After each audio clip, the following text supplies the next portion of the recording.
فبأي آلاء ربكما تكذبان مدهامتان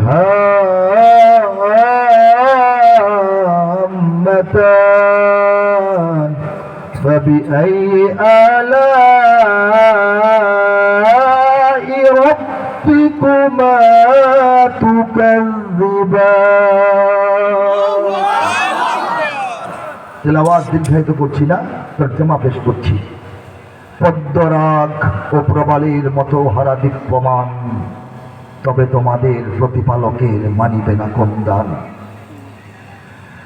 উত্তম কাজে উত্তম ছাড়া কিবা হবে প্রতিদান, তবে তোমাদের প্রতিপালকের মানিবে না কন্দান।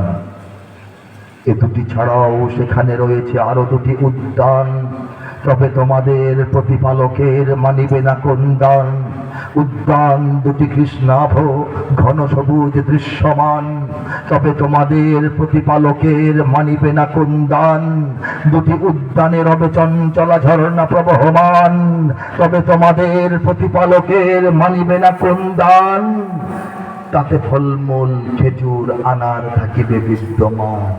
আমরা যে বলতেছি ফীহিমা ফাকিহাতু ওয়া নাখলু ওয়া রুম্মান, তবে তোমাদের প্রতিপালকের মানিবে না কন্দান। সুশীলা রূপসী রমণী কুলের সেখানে অবস্থান, তবে তোমাদের প্রতিপালকের মানিবে না কন্দান। আর সে হরেরা স্বর্গ তাবতে রবে অপেক্ষমান, তবে তোমাদের প্রতিপালকের মানিবে না কন্দান। লাম ইয়াতমিসহুন্না ইনসুন ক্বাবলাহুম ওয়ালা জান, তাহাদের আগে না ছুঁয়েছে জিন, না ছুঁয়েছে ইনসান, তবে তোমাদের প্রতিপালকের মানিবে না কন্দান। সবুজ ও সুন্দর গালিচায় বসিবে দিয়ে হেলান, তবে তোমাদের প্রতিপালকের মানিবে না কন্দান। সর্বশেষ আয়াত, তাবারাকাসমু রাব্বিকা যিল জালালি ওয়াল ইকরাম। কাব্যানুবাদ যেটা আল্লাহ দয়া কইরা এই বান্দার হাতে করাইছেন, কাব্যানুবাদটা হইল কত সুমহান হে নবী তোমার রবের নামের শান, কত সুমহান হে নবী তোমার রবের নামের শান। মহান অনুভব গৌরবময় তিনি মহামহিয়ান।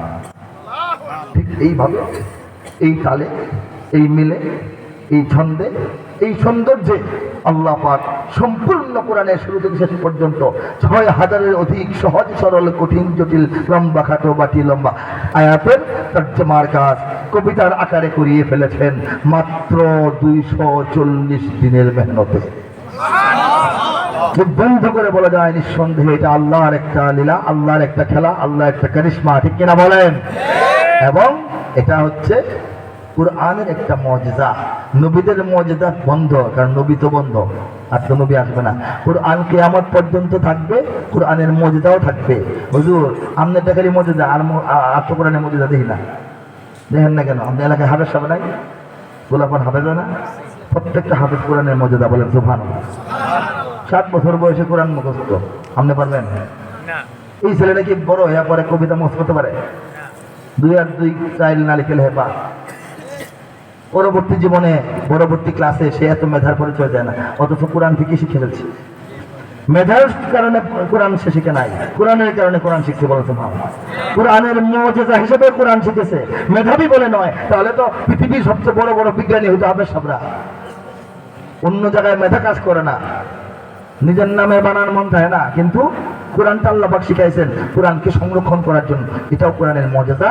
এই কাব্যানুবাদটাও আল্লাহ পাক চেয়েছেন দুনিয়াতে একটা কাব্যানুবাদ হওয়া দরকার, এবং এটা জানি না কেন এইটা কারা দিয়ে করাইবেন, হয়তো আমাকে এই কামলা হিসেবে নিয়োগ দিচ্ছেন।